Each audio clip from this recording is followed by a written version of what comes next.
Thank you very much. My talk will deal about exome sequencing applied to fetuses with recurrent structural anomalies and normal microarray and unknown Mendelian inheritance. So regarding the etiology of non-recurrent structural anomalies, we know that most of them are due to due to a multifactorial origin, and some of them, a proportion between 1/3 or 1/2, are due to genetic anomalies, divided into chromosomal anomalies, submicroscopic anomalies, that is the same that saying microdeletions or microduplications, and single gene disorders. Well, the proportion of these genetic anomalies in the general live-born population are about 1% for each of the 3 subtypes of genetic anomalies. 1% for chromosomal anomalies, 1% for submicroscopic anomalies. So 1% in the general live-born population. And in malformed fetuses, the proportions are higher, obviously, up to 25% for chromosomal anomalies. So among the malformed fetuses, about one-fourth are due to chromosomal anomalies. 8% more or less are due to submicroscopic anomalies, and about 10% due to monogenic disorders. How we test for these genetic anomalies? So we have always these 2 kinds of genetic tests, targeted or genome-wide. If we apply to chromosomal anomalies, a targeted test is QF-PCR, FISH. For genome-wide is the karyotype. For microdeletion, microduplication, we used to use FISH, for the Catch22, for the 22q11, but the genome-wide for detecting all the microdeletion, microduplication is the microarray. And also for monogenic disorders, we have some targeted tests and some genome-wide tests. We can analyze a single gene if we are very focused on that gene. We have gene panels in which we can test between 2 and 200, more or less, genes that are related with a specific phenotype. And when we don't know much about the possible genetic disorders behind, we have this genome-wide NGS test. We can use a clinical exome sequencing, just the omine genes. So the omine genes are the genes that has all been described to be associated with any abnormal phenotype. We can do the whole exome, so all the exomes, the 20,000 genes, all the exomes of the 20,000 genes, or not much prenatally, but mostly postnatally. We can use the whole genome. So the genome, not only the exomes, but all the genome. Well, going back to the recurrent anomalies, there are few data on recurrent anomalies. This is a very nice study performed in the north of England with 872,000 singleton pregnancies. There were 18,000 major congenital anomalies and 300 were recurrent anomalies, accounting for more or less 1 per 1,000 of the general population. So when you have an anomaly, I'm talking about the structural anomalies, about malformations. So which is the risk of having another anomaly? The absolute risk is 4%, but divided into 2% for a similar anomaly, or 2.4% for a different anomaly. And this is, if we take into account the relative risk, this makes more clear that for a similar, a specific anomaly, our relative risk of repeating the anomaly is 24 times, while for a different anomaly is 1.2. There is any difference between the different anatomic systems? And here we can see that there is no much difference. Here you see, depending on the different systems, more or less the risk of having, in red are repeating the same anomaly. I mean, when I'm talking about recurrent anomalies, mainly I'm talking about this, repeating the same anomaly in 2 different pregnancies. So more or less, the risk of repeating the same anomaly is about 2%. For syndromes, is a little bit more, 3%. And if we divide into chromosomal and non-chromosomal, The chromosomal is about 3% also. But in a non-chromosomal anomaly, there is a higher risk of 5%, because they include the monogenic disorders. So the objective of this study, after this introduction, is to determine the diagnostic yield of clinical exome sequencing in fetuses with a recurrent structural anomaly, with a normal chromosomal microarray analysis, and obviously unknown Mendelian inheritance, now in a known family with repeating the same syndrome in different generations. So during 3.5 years, we perform exome sequencing on fetal DNA extracted from amniocytes, fetal blood, or chorionic villi in fetuses with a recurrent major structural anomaly. We restrict this study to major structural anomalies, always with a normal microarray, and obviously unknown Mendelian inheritance. And particularly in our center, to lower cost, we interpret the results only restricted to the 4,000 OMIM genes. So we are doing not the whole exome sequencing, but the clinical exome sequencing. And we sequence only the fetus, not the trio, because we use the parental DNA subsequently when we found a pathogenic variant on the fetus to test if it's inherited from either parent.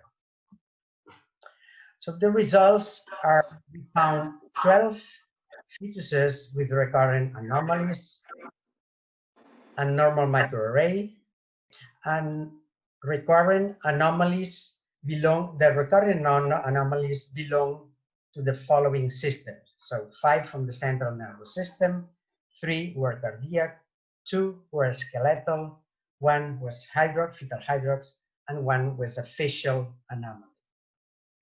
The observed diagnostic yield was 25%, so it corresponded to 3 cases of recessive disorders, was 1 case of central nervous system, 1 case of skeletal anomalies, and one case with hydrops. Here we have the list of the 12 fetuses that were studied and the 3 cases with the definitive diagnosis here. The first was a case of recurrent lissencephaly, in which we found 2 variants of this gene, ASPM, related to microcephaly with simplified guidal pattern. The second case was a recurrent arthrogryposis, in which we found 2 variants of them, because all were recessive disorders, these 3. The DOC7 related to fetal akinesia deformation sequence 3. And the third case was a recurrent fetal hydrops, in which we found 2 variants of this gene, SEC23B, which is associated with congenital desilidropoietic anemias. This was the first case, the recurrent lissencephaly. This was the first pregnancy that was so in our center. First pregnancy, 88 years old woman.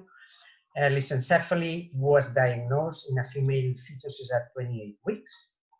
Here you have the images of this case of lissencephaly, and this is the normal brain. And then we perform an amniocentesis. Web PCR was normal. The microarray also was normal. We have to take into account that many of the lissencephalies are associated with Miller-Dicker syndrome that are diagnosed by microarray. So this was ruled out. The patient decided to undergo a TOP. And after termination, we performed we sequenced just a gene because of economic constraints at that time. And it was LIS1, which is the most common in female fetuses, and normal results. The second pregnancy was 6 months later, or very soon. And so at the moment that we're giving the results, the lady was already pregnant. And lissencephaly was suspected on that time at 22 weeks. It was confirmed at 28 weeks. Again, another termination was elected by the couple. And then we perform a lissencephaly NGS panel. The lissencephaly panel that we use contains 24 genes, and all the variants were benign. And also we perform a MLPA because can be some deletions, and everything was correct. So the next step was to perform a clinical exome sequencing. And performing exome sequencing, we found 2 likely pathogenic variants in this gene, ASPM gene, associated to microcephaly with simplified guidal pattern, also known as primary microcephaly. The point is, lissencephaly and simplified guidal pattern are not very clearly distinguishable at 28 weeks, at all. So what is very clear in pediatrics, lissencephaly or simplified guidal pattern, is not clear at 28 weeks because the panels are performed in-house by each lab. So the labs, they take lissencephaly, they look at the genes and they put in his gene. Obviously, this gene was not in the list of pediatrics, was not a cause of lissencephaly, so the gene was not on the list of any of the lissencephaly panels. And afterwards, each parent was found to be carrier of one of the 2 heterozygous mutations. So this is a classical autosomal recessive, 2 parents carrying a variant. There were 2 different variants, and the affected child, 25% risk of being affected, inherits the 2 abnormal variants, while the risk of being carried is 50% and the risk of an affected child is 25%. The third case was a recurrent fetal hydrops at 20 weeks. It was an increased nuchal translucency in the first trimester with a normal array and normal heart, but at 21 weeks, we found fetal hydrops. So there was pericardial effusion, it was ascites, and also the peak systolic velocity of median cerebral artery was increased. All the workup for hydrops was negative, and we found 2 variants associated with congenital deshydropoietic anemia type 2. So these are the conclusions of our study.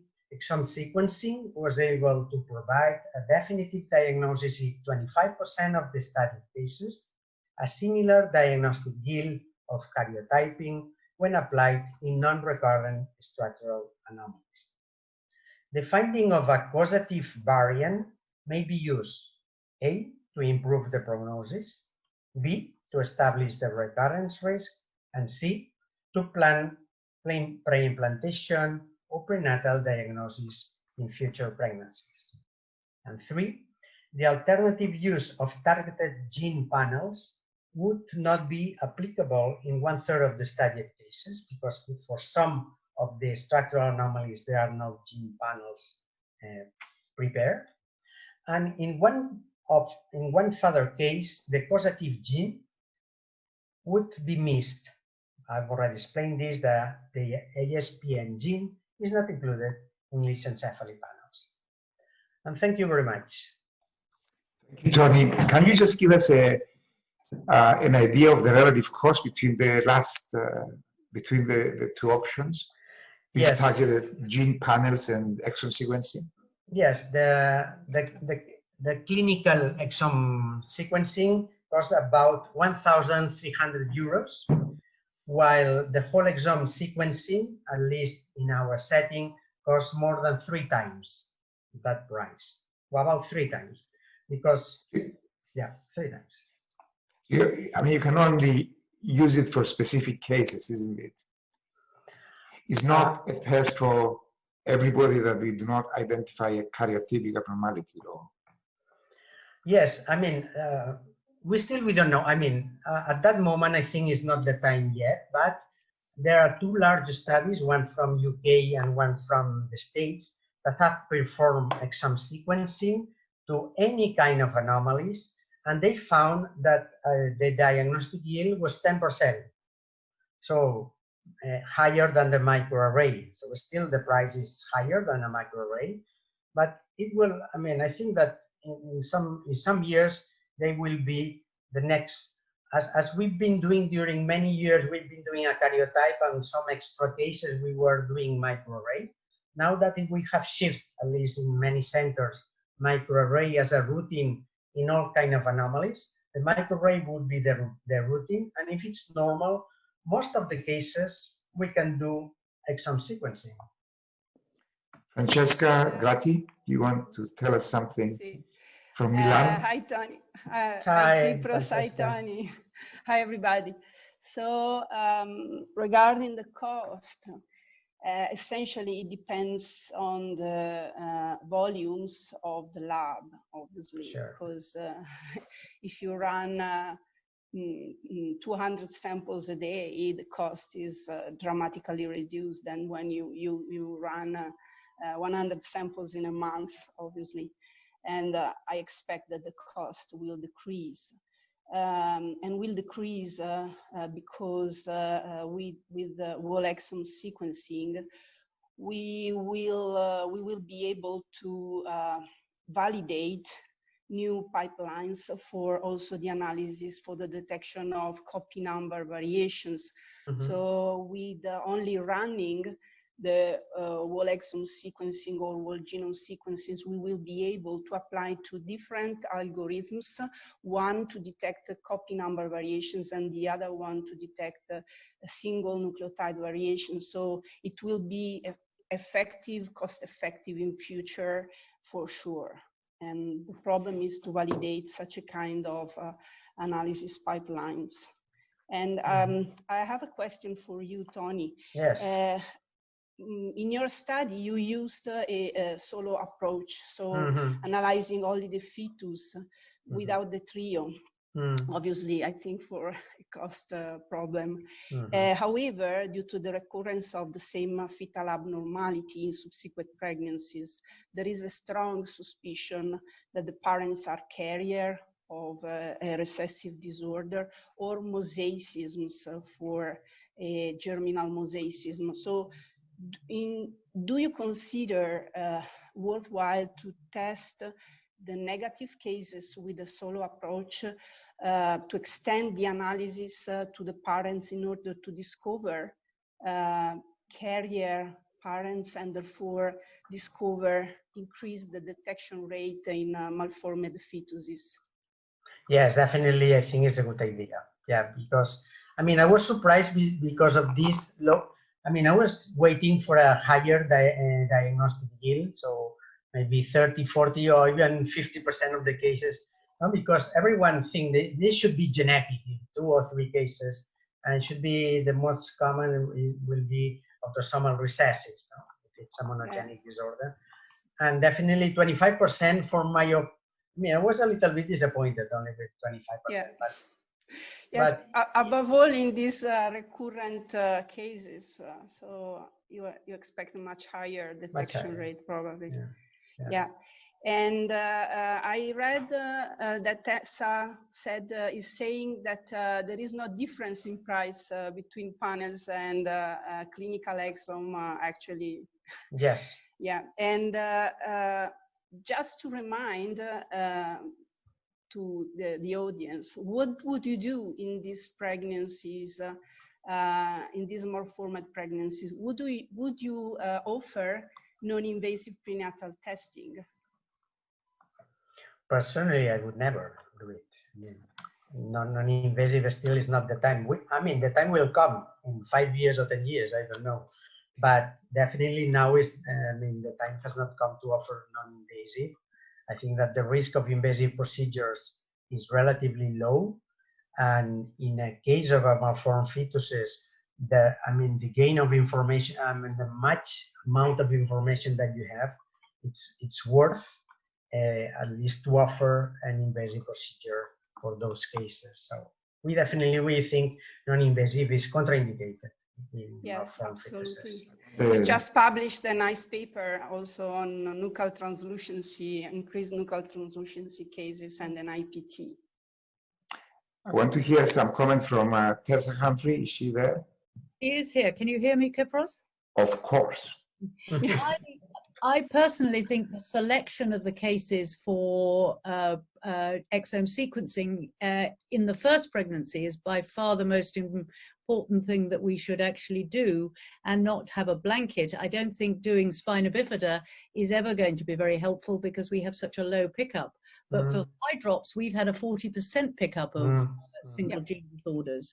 So I think, and we really haven't found that the price, once you're doing NGS, whether you're doing 1 gene or 10 genes, and it's just your selection of genes that you look at, not specific panels. So you have to have a much wider group of genes that you look for in prenatal diagnosis than you do postnatally, because the phenotypes are different.